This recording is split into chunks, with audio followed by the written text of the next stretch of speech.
হরে কৃষ্ণ। আজ আমরা একটা অন্য বিষয় নিয়ে আলোচনা করব।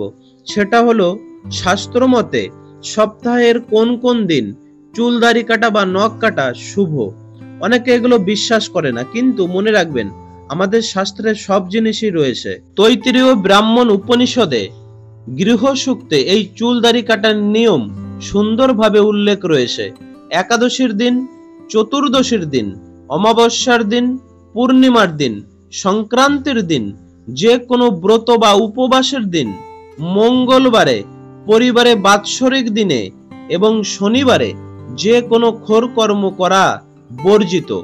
এই সমস্ত দিনে যে কোনো খোর কর্ম, দাড়ি কামানো, চুল কাটানো, নখ কাটা ইত্যাদি নিষেধ।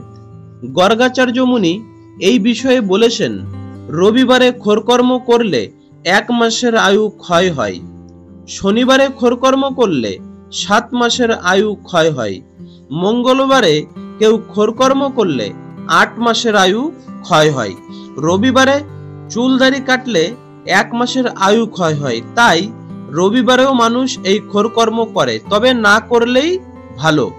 বুধবারে খোরকর্ম করলে 5 মাসের আয়ু বৃদ্ধি পায়, সোমবারে খোরকর্ম করলে 7 মাসের আয়ু বৃদ্ধি পায়, বৃহস্পতিবারে খোরকর্ম করলে 10 মাসের আয়ু বৃদ্ধি পায়।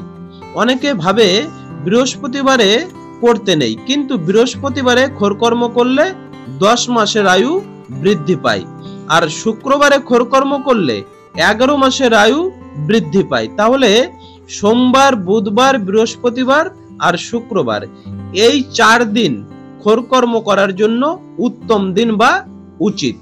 তবে পুত্রের কামনা যারা করেন সেই সমস্ত গৃহস্থদের সোমবারে খোরকর্ম করতে নেই। এটা কিন্তু মহিলা এবং পুরুষ সবার জন্য। বিদ্যার্থী অর্থাৎ যারা পড়াশোনা করছে, যারা বিদ্যা অধ্যয়ন করছে, তাদের গুরুবার অর্থাৎ বৃহস্পতিবার চুল, নখ, দাড়ি কাটতে নেই। এবং বৃহস্পতিবার হলো গুরুবার বা লক্ষ্মীবার। তাই যারা ঘরে লক্ষ্মী চাই, অর্থ চাই, তাদের বৃহস্পতিবারে খোরকর্ম করতে নেই।